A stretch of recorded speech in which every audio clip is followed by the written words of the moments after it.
Hi everyone, this is Alex here with Tile and Stone Journal. I'm here speaking with Ken Graham from Solus, Sustainability Manager, and we're going to speak about sustainability in the tiling industry and how it's going. So, how are you doing today, Ken?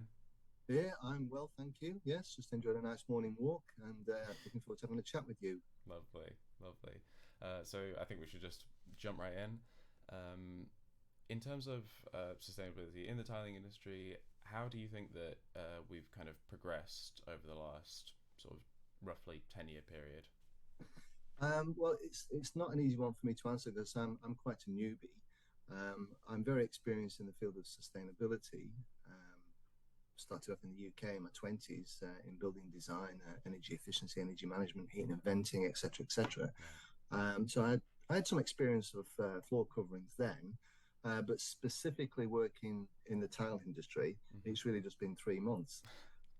So yeah, I've been a bit of a sort of like a sponge, like absorbing information. I come from a sort of consulting background, so I'm very used to looking for certain information, looking for gaps, trying to qualify information so Okay. it's accurate and relevant and it makes sense. It's just what you do as a consultant. You want to make sure that you're sharing obviously the right information because you want to give sound advice. And yeah, I have to say at Solus, they've been really cool, really forward-thinking company.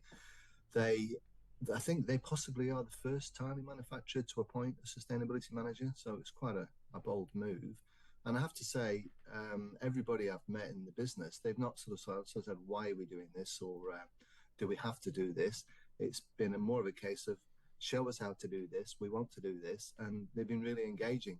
And all the findings that I've uncovered, I've developed quite an extensive presentation. There's various versions of this presentation, and I've just completed internal team training.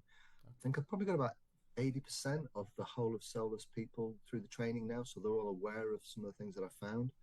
And I've also been sharing this information with customers, prospects, and obviously manufacturers as well. So that's one of the things I found really Yeah. interesting in this role, is that a lot of the issues that I personally identified, uh, they're not new. A lot of the manufacturers I speak to, they say, "Yeah, we know that's a problem," and it's kind of Sure. like, "Well, why haven't we addressed it?" So, in terms of making progress over I think you said 10 years, I can't really directly answer it, but I can honestly say, I think that the industry is well placed to make some significant progress Right. over the next few months if we get a few things sorted. And I'm happy Sure. to talk about those things that need sorting. Yeah. Yeah. It sounds like in a way the you kind of Solus appointing a sustainability manager is quite a good sort of step in that direction. But It is. there's obviously still lots of work to be done, Yeah, industry wide. it's quite a risky thing to do as well. I've worked in various industries, and I always say this whenever I enter an industry. Look, if I do my job properly, I'll make you feel uncomfortable because I'm going to uncover things that you probably haven't seen before, and it could introduce a little bit of risk to the business. It may mean that you've got to kind of like rethink strategies, possibly review product relationships, with manufacturers. May mean that obviously you swing more towards certain manufacturers Sure. rather than other manufacturers because you're actually uncovering best practice, that sort of thing. Yeah. Yeah. And Solus were really aware of that. So yeah, good on them for doing it.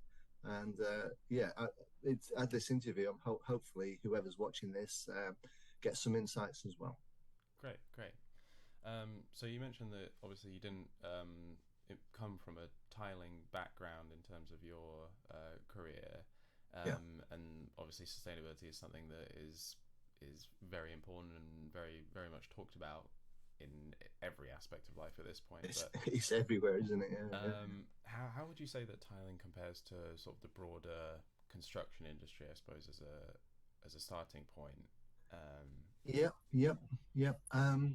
Well, I think the best way to answer this, You know, when I answer these things, I'll try and layer the responses for people watching this, because I just don't like to go straight to the answer. I like to sort of like give you the background.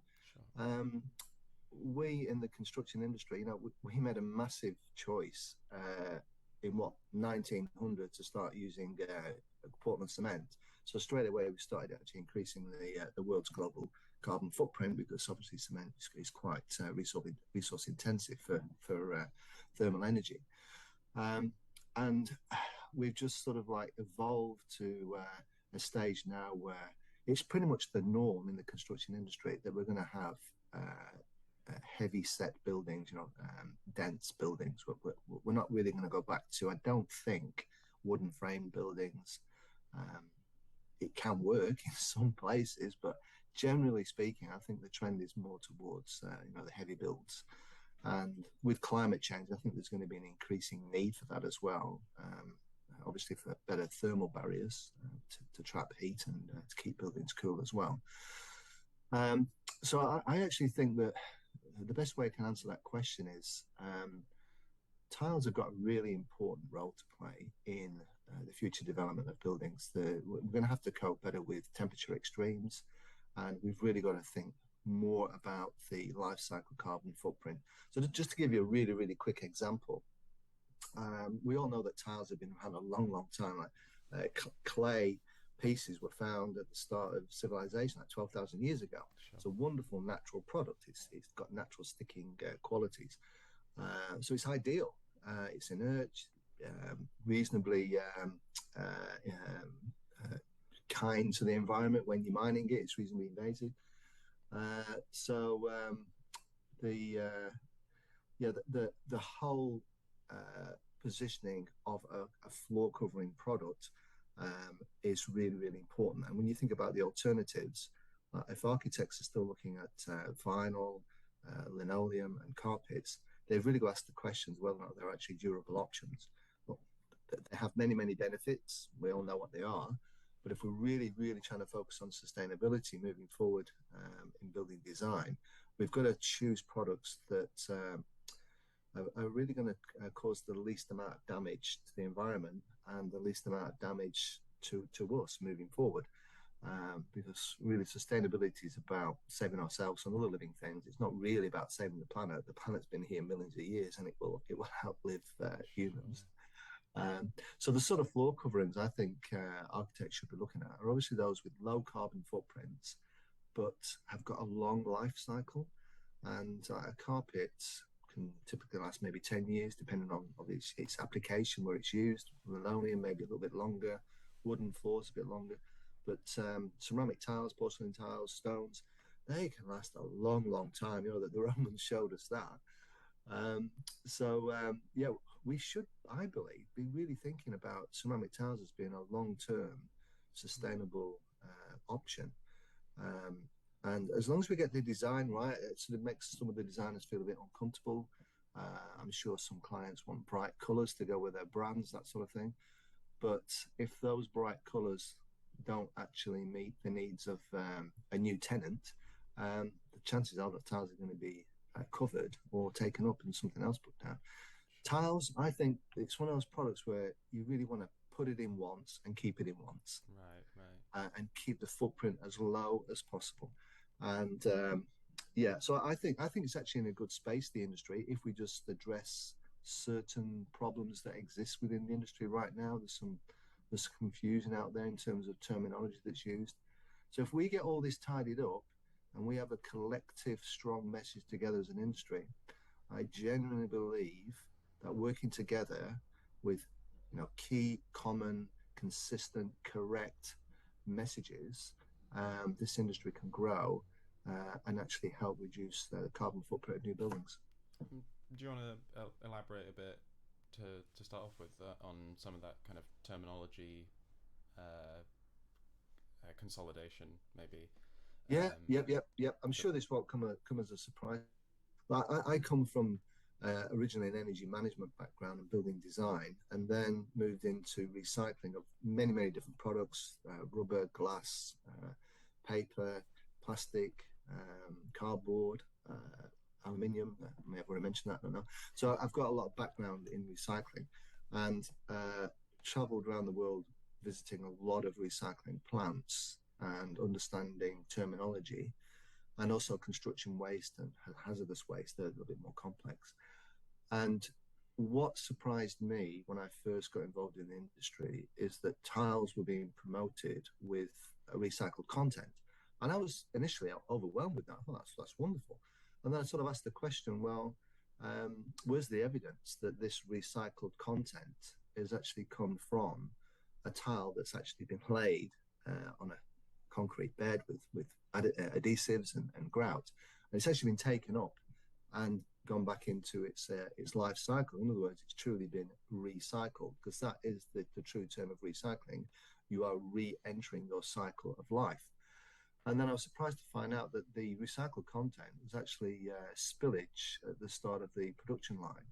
And that's really, it's sometimes referred to as internal recycling. And then the recycling we all know, which is the afterlife recycling, is known as external recycling. And it's just a little bit confusing. So I often ask this question when I'm presenting to architects. I'll show them two tiles. I'll say, this tile's got 45% recycled content, this hasn't. They're both the same price, same specs, etc. But this is recycled. Which one would you choose? And they all go for the recycled. And then I asked them why. And they said, well, it's actually got some of the tiles that have been laid, recovered from site. So they've been used and put back into the mix. And then when I explain that that is not the case, they are just quite shocked. So it is confusing. Even sellers, we've got some tiles that we list as 90% recycled content, and the manufacturer's just recycling some of the water as part of their processing. So you can't claim that as recycled. It's very confusing. And however, there are some tiles that have got genuine post-consumer recycled content. We know that there are some tiles that have got recovered old ceramic television TV screens. In the mix. There are some that have got glass in the mix, and others that have got minerals and metals, and that's wonderful. That is true recycled content, because those products have actually had a life. They've fulfilled their purpose, and instead of going to landfill, they've come back and they've been reused, recycled. So I think that the industry, and I've mentioned this to many manufacturers, and they all agree. It just needs better definition, that some content in tiles is actually reclaimed material at the start of the production line, which is pre-consumer waste. And I'm all for that. Don't get me wrong. I'd rather that happen than go to landfill. But we need to make sure it is that, because I could not believe when somebody said to me that the BREEAM program actually promotes tiles with a greater recycled content. It's even the case for some of these programs out there. I think there's one called Cradle to Cradle that rewards a manufacturer for putting this pre-consumer content back into the tiles. Now, I'm sure manufacturers aren't doing this, and it's me just having this quizzical, dubious mind, that if I was a manufacturer and I knew that there was a greater chance of my tiles getting specified for jobs if I had, say, a 45% recycled content, I'd purposely look for waste and I get as much in as possible because I'm meeting that requirement.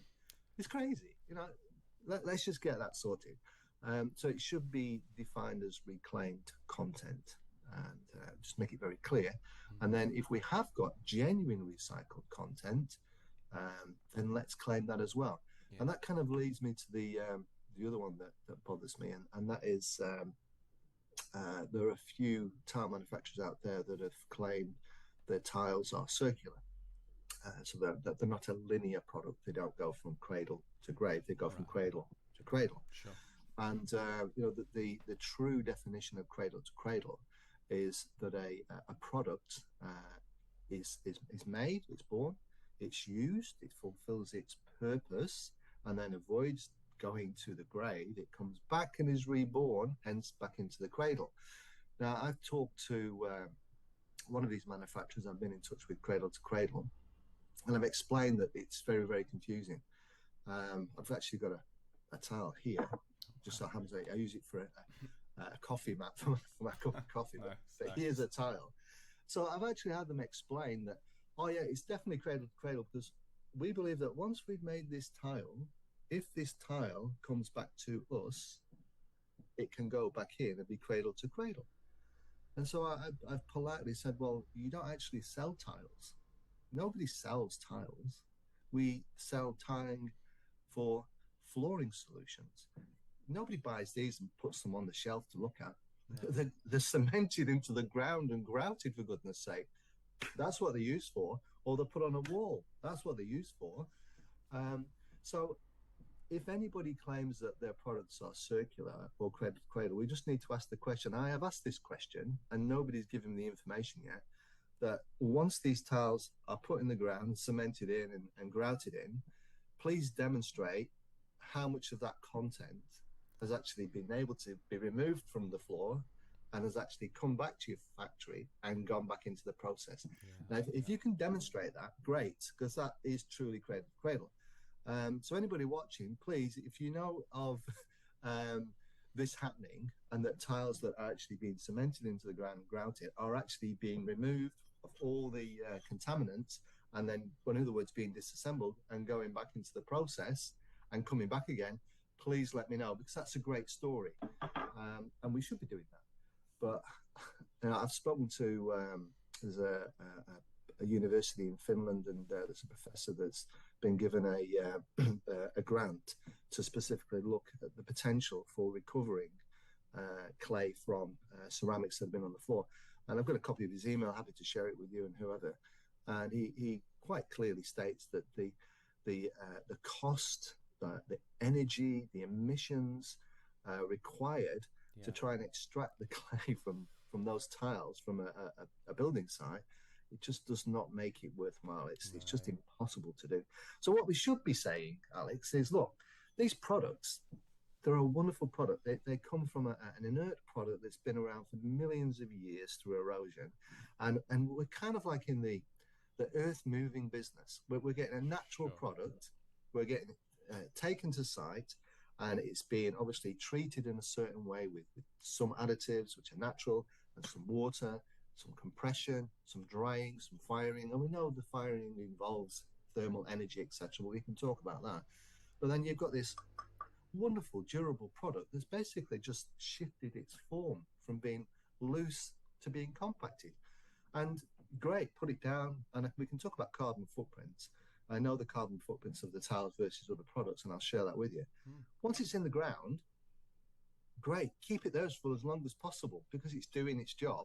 And then if it has to come up, there's nothing wrong with this being used as an aggregate. And in fact, I think it was about 2018, the last set of figures that came from DEFRA, about 30% of the waste collected in the UK at waste centres was exactly that, was building construction waste, demolition waste. And surprisingly enough, it's a great stat, 93% of that was actually repurposed. Wow. So it's a great story.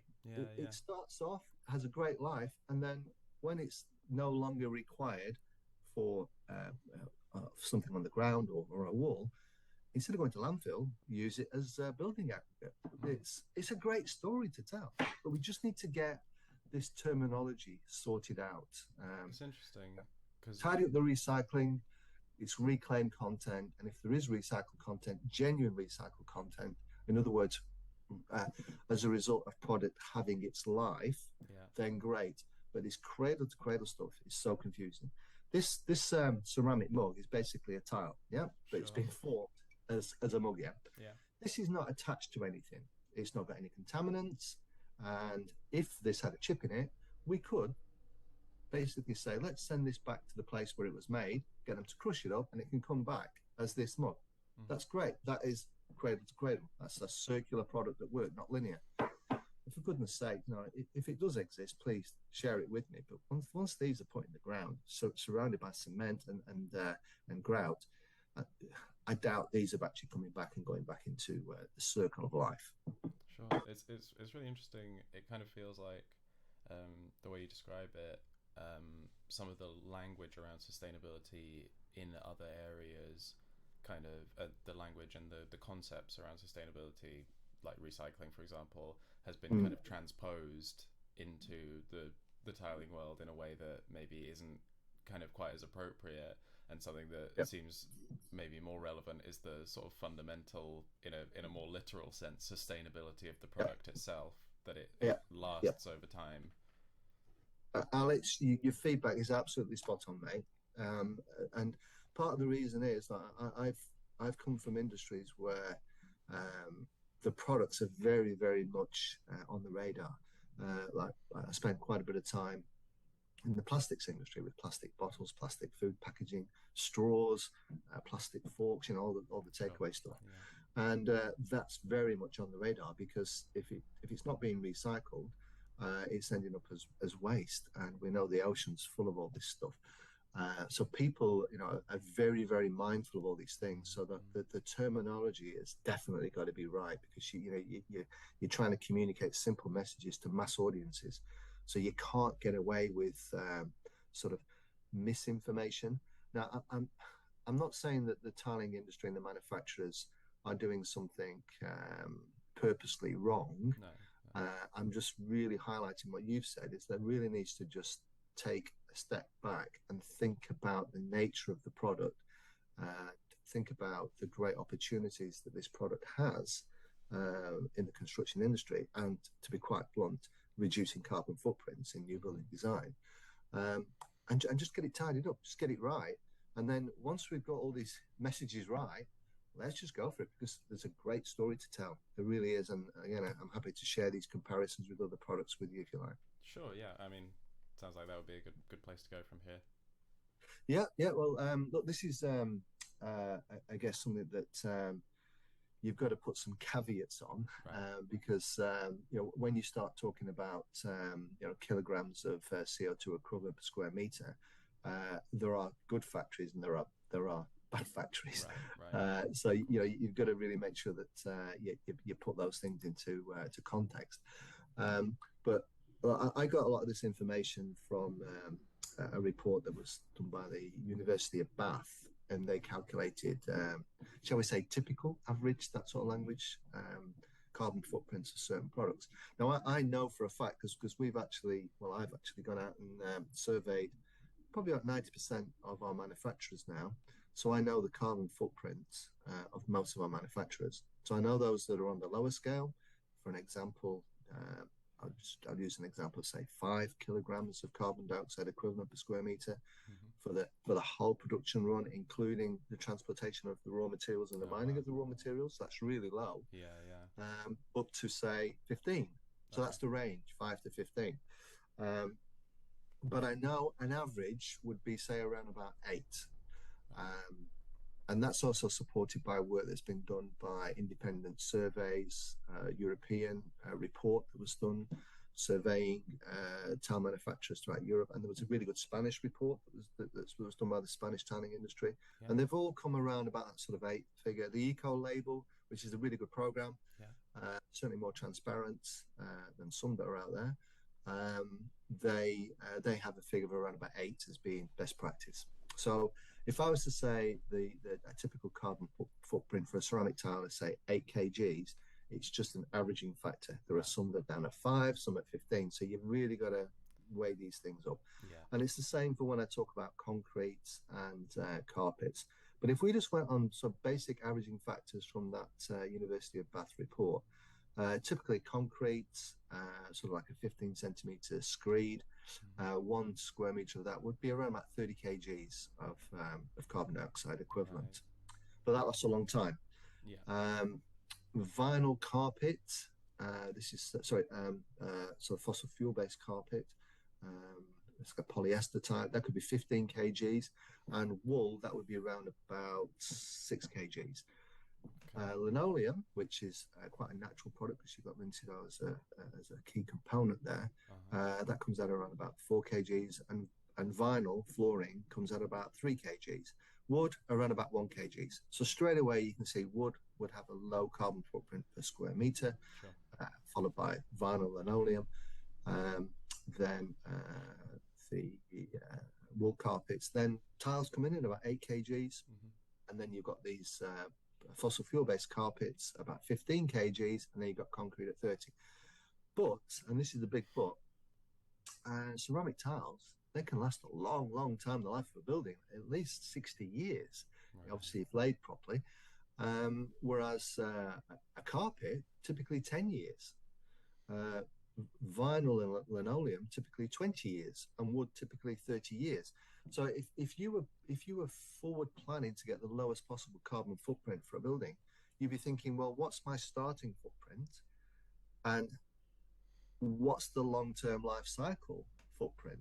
Sure. And like tiles, once they're down, they're great. The application process is pretty straightforward as long as we've got low carbon cement and grout, which we can talk about. It's a little bit of a gap in the market there. No volatile organic compounds are coming out. Fire risks are low, so insurance premiums are low.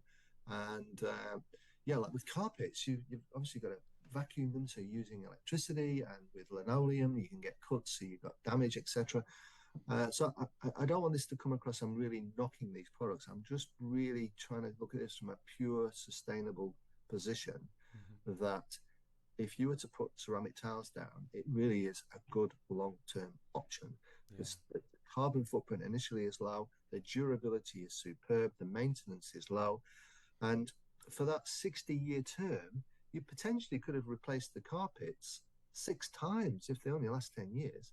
So you've got 6 lots of that carbon footprint being reproduced. Sure. And same with linoleum, that could just be maybe 3 times. Now, wood is potentially a good option. However, we know that wood has got certain challenges with waterproofing, the fire risk, and probably the most important one is that obviously we have to cut down trees to do this. Now, way back when we were all living, this is like 200, 300, 400 years ago, when we were living in wooden buildings, trees were much larger. You could actually get larger planks of wood because they were older. But a lot of them are gone now. Right. And a lot of the new trees that are being grown now, you just can't get the length of wood because they've not had time to mature. Sure. And when you cut a tree down, it actually takes around about 10 years for a tree to start acting as a CO2 sink and absorbing the CO2. It takes probably about 100 years for it to fully effectively fulfill that obligation to mankind, keeping us clean. So it begs the question whether it should go wood. So for me, from a pure sustainable position, it just kind of makes sense to use this natural inert product, make sure we get the firing done with the most efficient processes as possible. And some factories have got photovoltaic panels on the roof to reduce the carbon footprint, which is great. Sure.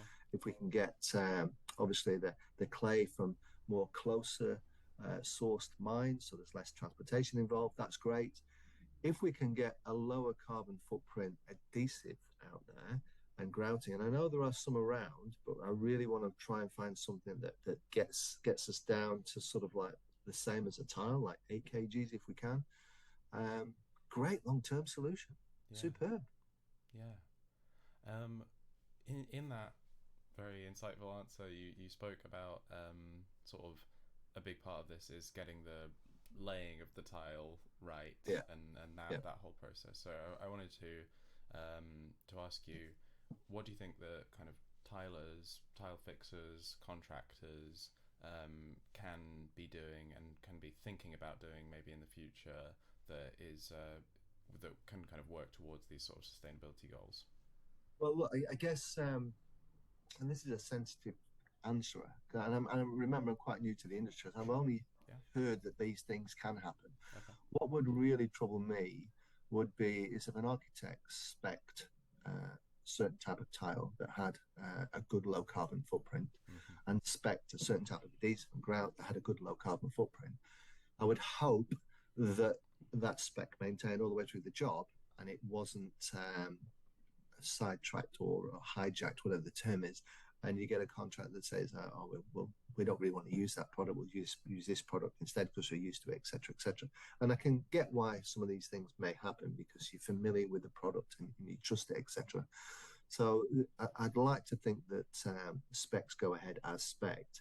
And I think the key thing is that these new products. And I know there are some out there now. I think there's one product that's got about 50% reduced carbon content. I won't mention brands because I don't think it's appropriate. People will be able to find that out themselves. Sure. Great. If that is as it is, and it's got half the carbon footprint of normal tiling adhesive, Yeah. then people should be using that.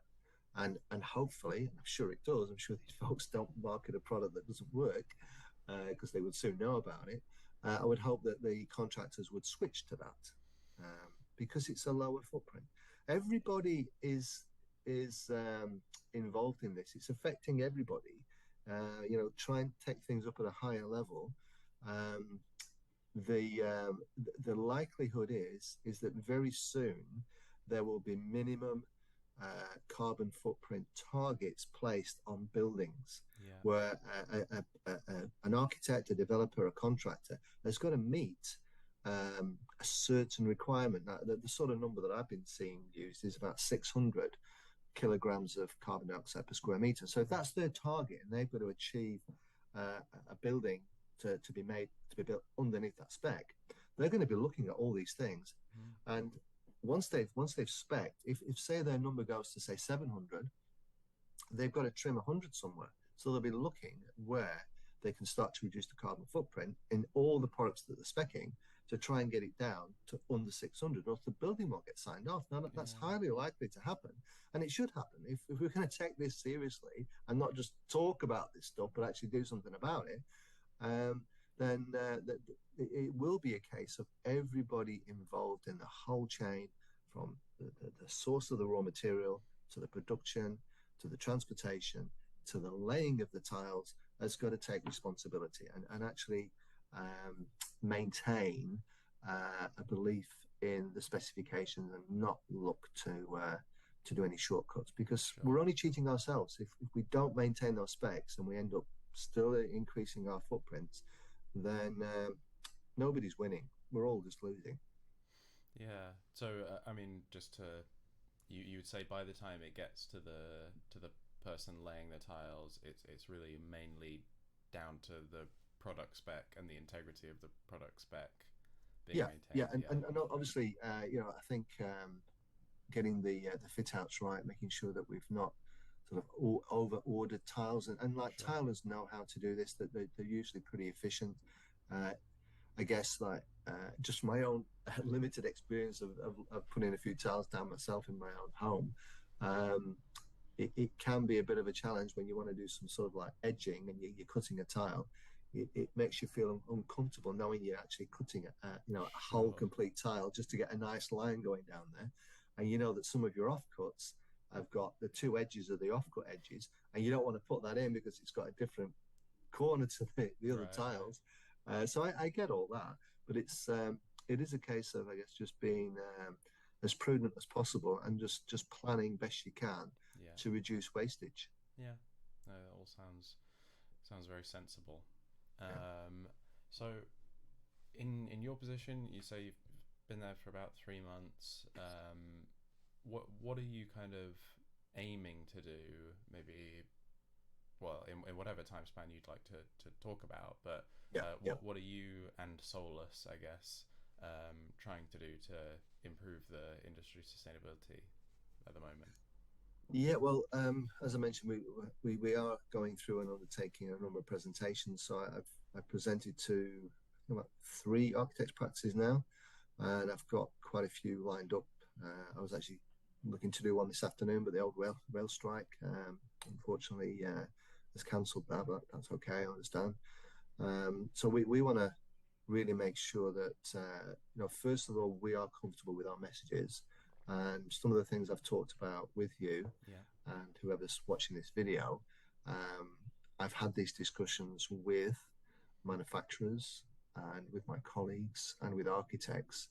So this isn't something that's sort of like just something that Ken Graham is saying. Sure. It's his opinion. This is me being kind of like a conduit, if you will, of information that has been shared to me. So I just want to see Solus continue to inform, educate, and just better position Mm. tiles as a sustainable option. And look, if it means that there's, it's kind of like in marketing we call it baking or making a bigger pie rather than getting a bigger slice of the pie. Sure. Okay. Obviously, as Solus is a business, and sustainability is not just about the environment; it's about the economy and it's about social fabric as well. So we want to make sure that obviously we prosper in a sustainable way. So we want to grow sustainably, but we would also like to think that if we get this right, we'll see more tiles specified. Like for, excuse me, I'm just in a video call, sorry. No worries. I've got somebody just knocked on my door. It's quite funny that. Yeah, sort of lost my thread a little bit there. Sorry.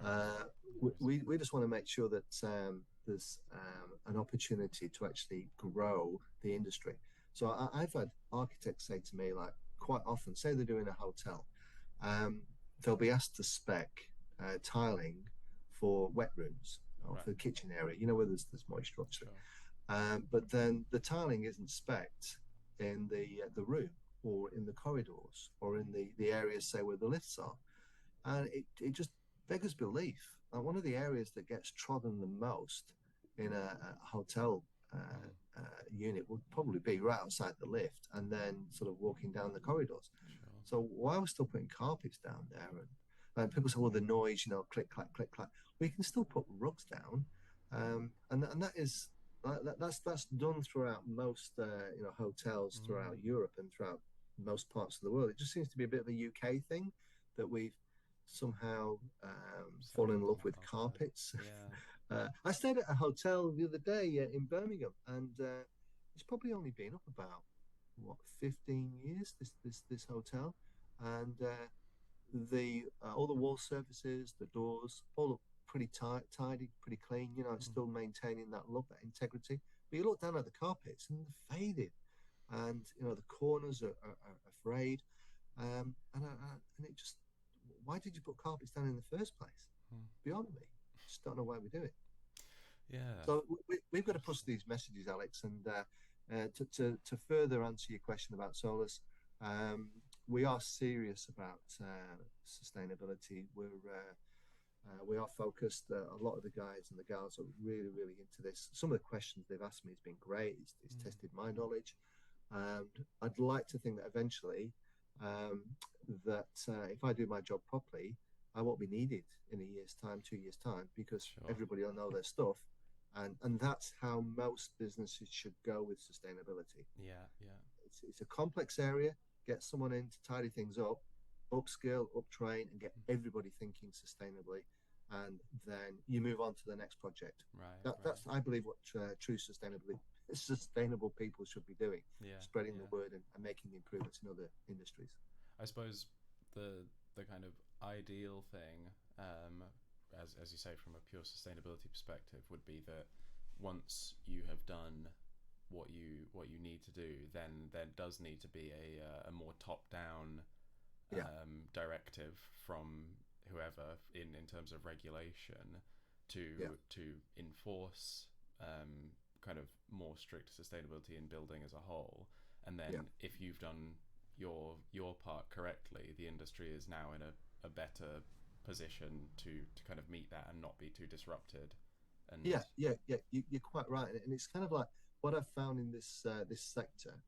You kind of you turn over a stone, and it's like, oh, I wish I had turned over that stone, because the stuff that you see. So environmental product declaration certificates, EPDs. We were at an architect session last week, and one of the guys said that sometimes you may have to look between like 500 to 800 EPDs for a project. Wow. And you know, and you can imagine it because of all the materials that are needed. Yeah. And so I started looking a bit closer at all the EPDs what we've got for our manufacturers, and they're so different. I'll give you some examples. There are basically, I'd say, 3 types of EPDs out there. Okay. So the first type of EPD that's out there is what's known as an industry-wide one, where a manufacturer hasn't had their own specific factory assessed. Now, an EPD looks at the life cycle assessment of the product. If it's done properly, it's not just the carbon footprint of the production facility, it's actually looking at the mining, the transportation, the production, the packaging, then the transportation, then the laying, and then the afterlife. That's what a true EPD should do. They exist to educate on life cycle assessment. Sure. An industry-wide one is basically where a factory said, we don't want one for ourselves, but we've actually got a number of factories around us that are similar to us. They're like, they use similar production technologies. We're getting our clay from similar places. It's being transported roughly the same. So what we'll do is we'll collectively pay to have an industry-wide EPD produced. Now, an architect looks at that, and if they want to say, well, what is the carbon footprint of this tile? And please give me the carbon footprint of this tile. You're not actually answering his or her question, because what you're doing is you're providing an indicative carbon footprint for this tile that's been done by for an industry for a number of factories in a zone. So that's the first type. So it's kind of useful. It's better than nothing, but it's not really answering the question. Sure. The second type of EPD is where a factory has had an EP done specific to that factory, but they are bundling all the different products going through the production line, different thicknesses, different sizes, different finishes, say for a year. Then they're basically saying, this is the carbon footprint of our factory. And we've generated so many meters squared of product, and so we've averaged it. And that's a bit more useful. So again, to answer the architect's question, we're kind of answering your question. We can't give you the specific carbon footprint for this tile. However, we can tell you the carbon footprint from that factory, and that's very, very representative. So it's good to go off. Sure. Now, the third type, which really is the most useful, but it's not often found, is where the factory has actually got a separate EPD for each product run. And that truly answers the architect's question. So they say, what's the carbon footprint of this tile? Well, we do know it because the factory has had an EP done specifically just for this tile. And this all costs money. And it all gets bundled into prices, etc. Sure. So when you turn over that stone EPD, it's quite interesting. Very interesting. I guess that ties a little bit again into your sort of one of your first kind of directives in this conversation, that a call for sort of greater clarity and specificity in terms of language. Yeah. Amazing. So I just wanted to close up by sort of asking a fairly open-ended question, although it perhaps merits a pretty specific answer of how do you, I suppose it could be split into two parts, is how do you hope that the industry moves with regards to sustainability over the next, again, whatever period you'd like to define. It could be long term, could be short term, and then what's your sort of maybe realistic prediction? Hopefully there's as little difference between those two as possible. Yeah. Look, I guess a lot of these issues have got to be addressed upstream with the manufacturers, but then also downstream with the installers. If we start off upstream first, I'm having really good dialogue with manufacturers to try and tidy up all these terms, which is great. So that will really help. And we've got to put ourselves in the shoes of somebody who's got to maybe spend 15,000 for an EPD, and they're going to weigh up whether or not it's actually something that is going to be essential for them moving forward. Now, with EU regulations and with extra pressure that's being placed on architects to get the specs right, one would expect the manufacturers to get more and more focused on their EPDs and make them perhaps more specific to the products.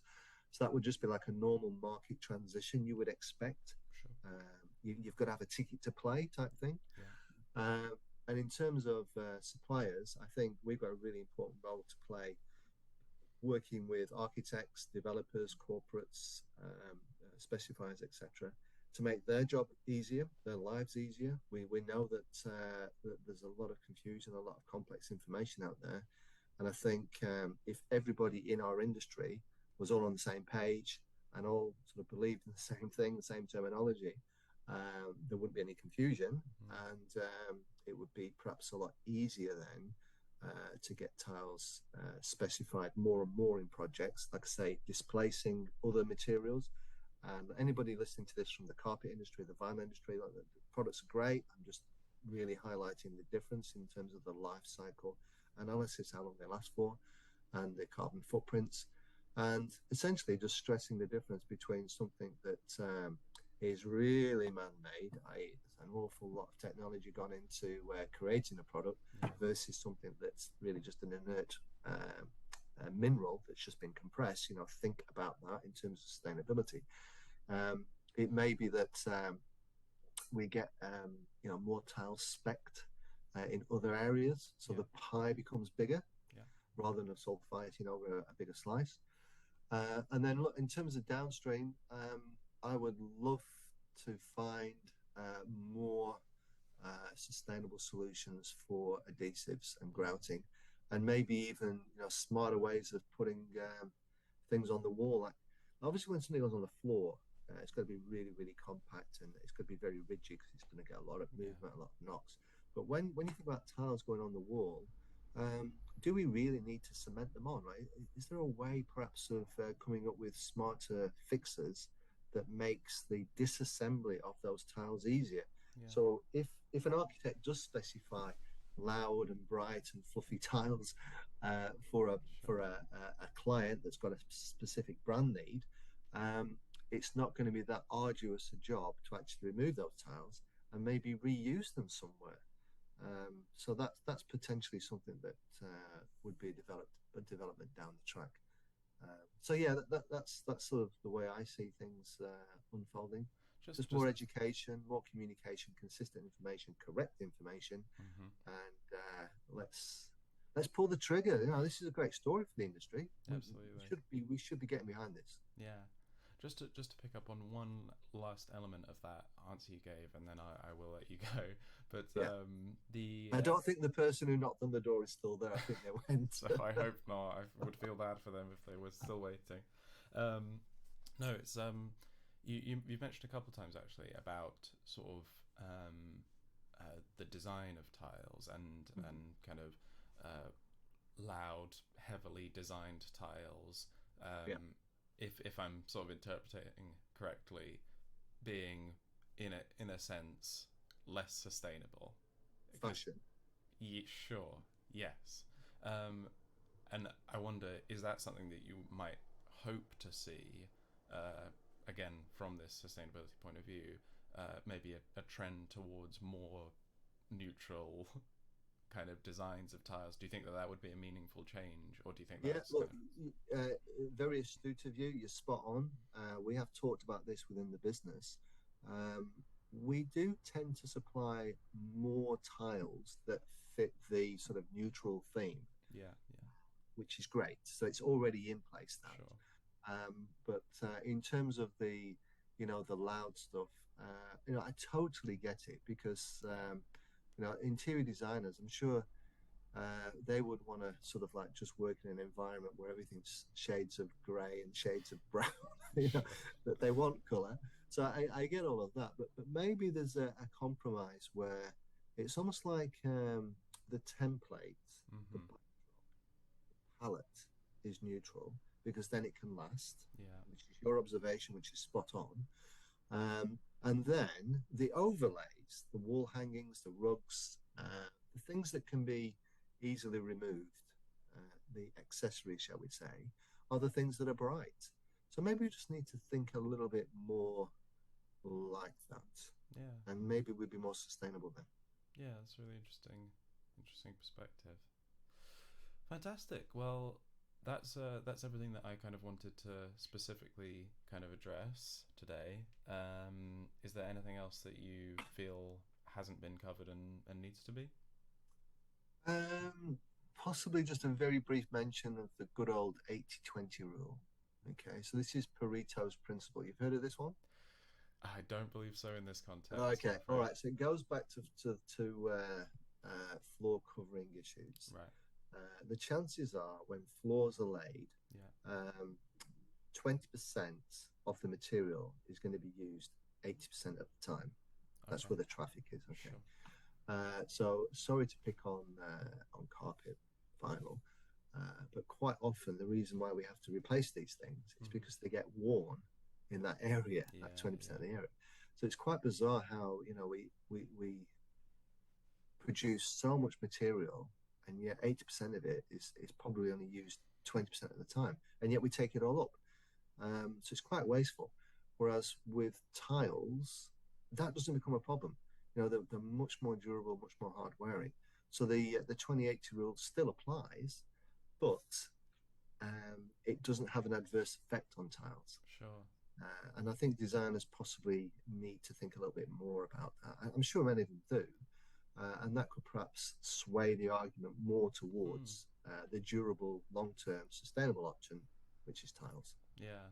Yeah. I suppose it's all about kind of building a holistic case for Yeah, yeah, why yeah. tiles are such a good option in that regard. Fantastic. Yeah, Well, cool. Nice chatting with you. yeah, I really Hope you appreciate you enjoyed it. taking the time. Yeah, very, very interesting. Lots of stuff that I hadn't kind of thought about before. So, yeah, thank you very much again. And that'll be it for today.